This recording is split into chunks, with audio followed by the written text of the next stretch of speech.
जाने नहीं वो लड़की के ह जेकर सोहेल से अफेयर चलत रहे।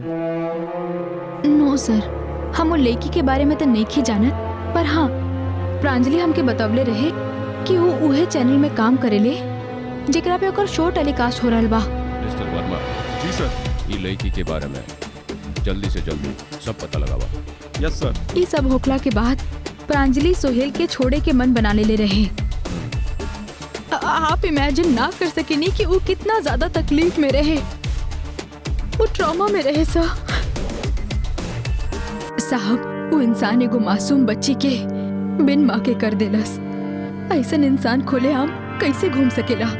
सर प्लीज आप ओकरा अरेस्ट कर ली। आप ई बारे में फिक्र ना करें, हमनी के जे करे पड़ी हमनी जरूर करब। और कुछ इन्फॉर्मेशन बा ओकरा बारे में? नो सर। ठीक बा, आप लोग जा सकेंगे। थैंक यू, नमस्ते। चली माँ।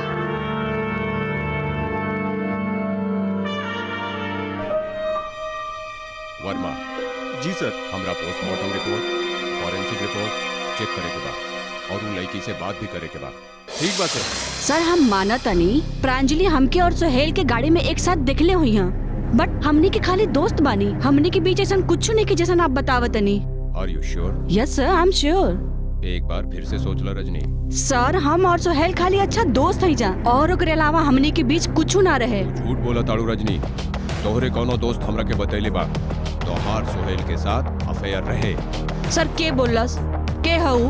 केहू भी होके सच्चाई ये है बा और तोरा के सच्चाई कबूल करे के पड़ी। और अगर ना बतेबू ना तो हमरा के भी पुलिसिया हथकंडा अपनावे आवेला। जी सर। हम और सोहेल एक दूसरा के चाहत रही। हम चैनल के एसोसिएट क्रिएटिव हेड रही और हम लगातार सोहेल के शूट पर आवत जात रही। फिर हमनी के पहचान हो गई और हमनी के दोस्ती प्यार में कब तब्दील हो गई पता ही ना चलल। अच्छा हमरा ये बतावा, अब भी तहार अफेयर बा? ना सर, ये रिलेशनशिप खाली 3 महीना चलल रहे और जैसे ही प्रांजलि के पता चलल त सोहेल से ओकर एगो बड़ झगड़ा भइल।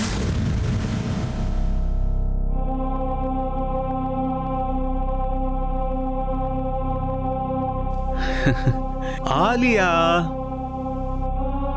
का चलता हमार बेटा? पढ़ाई करत अड़ू? आलिया ऊपर जाके पढ़ा।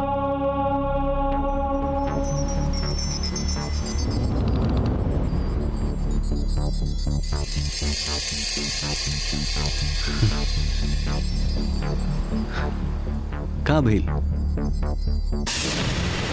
तोहरा नहीं के पता का भइल? ब्लैक ड्रेस में वो लड़की के रहे। प्रांजलि कौन लड़की? केकर बात करत अड़ू तू? Don't touch me. उहे लड़की जेकर बाल में हाथ लगावत रहला और हाथ में हाथ डाल के बैठल रहला। प्रांजलि का बात करत अड़ू तू? कौन लड़की के बात करत अड़ू? अच्छा हम बकवास करत आनी? अपन आँख से देखनी हम कि तोहार गाड़ी में वो लड़की बैठल रहली। के रहली ऊ? प्रांजलि तू का कहत अड़ू? केकरा देखलू तू? तोहरा देखनी वो लड़की के साथ में। के रहली? I'm sorry प्रांजलि, हम तोरा बतावे वाला रही लेकिन वो का बतावे वाला रहला कि अफेयर चला था तोहार? और चल कब से रहल बा तोहार अफेयर? कब से देता ना धोखा हमरा?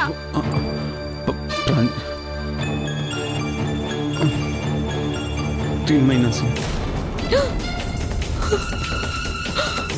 3 महीना से धोखा देता रहा हमरा? धोखा देता रहा हमरा के? प्रांजलि ना, अब ना रहब हम तोहरा साथे।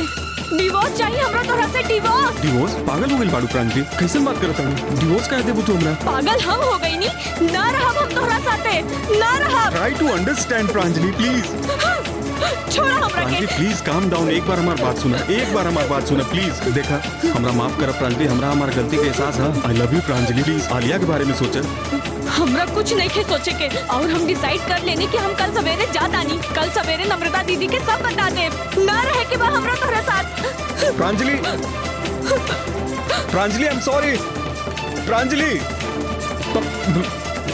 प्रांजलि हमरा माफ कर दे प्रांजलि, आई लव यू।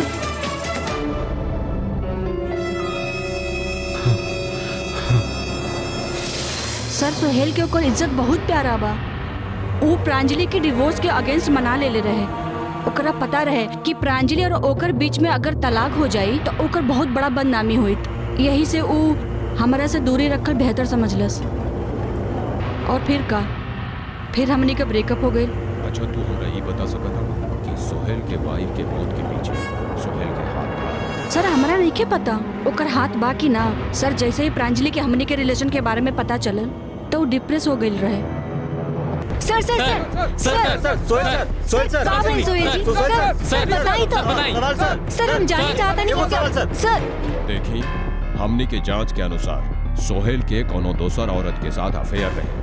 होकर शादी हो गई रहे, जेकर वजह से एकर वाइफ डिप्रेशन में रहे, रोज झगड़ा होत रहे। हमनी सोहेल के दहेज हत्या के आरोप में गिरफ्तार कैले बानी। एकरा कोर्ट में पेश करब और एकर ऊपर मुकदमा चली। हमनी के सोहेल के ऊपर दहेज हत्या के चार्ज लगेले बानी। दफा 304 के तहत दफा 498A और दफा 201 के चार्ज भी लगेले बानी। हमनी के चार्ज शीट पेश करतानी और जल्दी ही कोर्ट में एकर ट्रायल भी होगी। Thank you. देखनी ना पापा, आपके महात्मा के असली रूप। सच कहा तानी, हम एकरा मर्डर के चार्ज में अंदर ना कईनी तो हमार नाम भी नम्रता ना।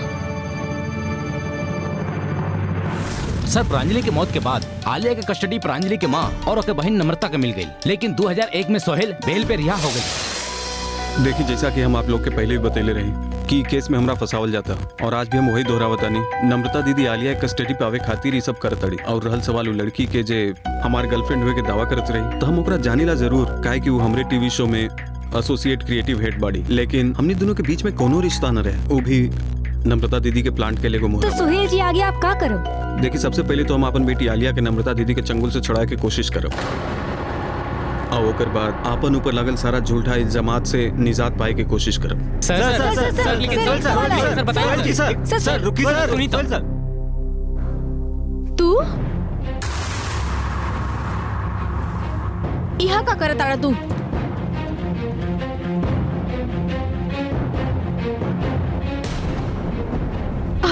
आलिया के कहानी के जाता आड़ा?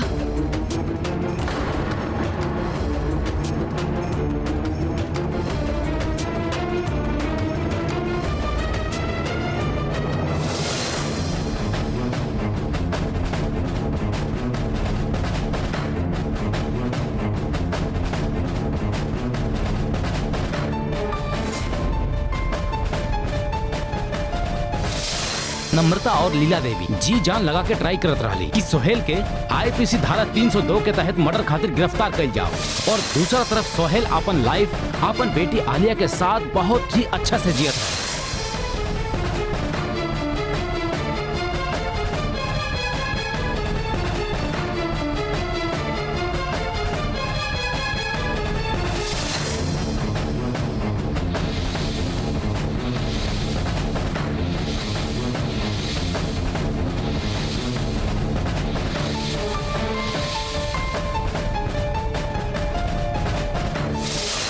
और आज ये केस हमने के लगे बा सर।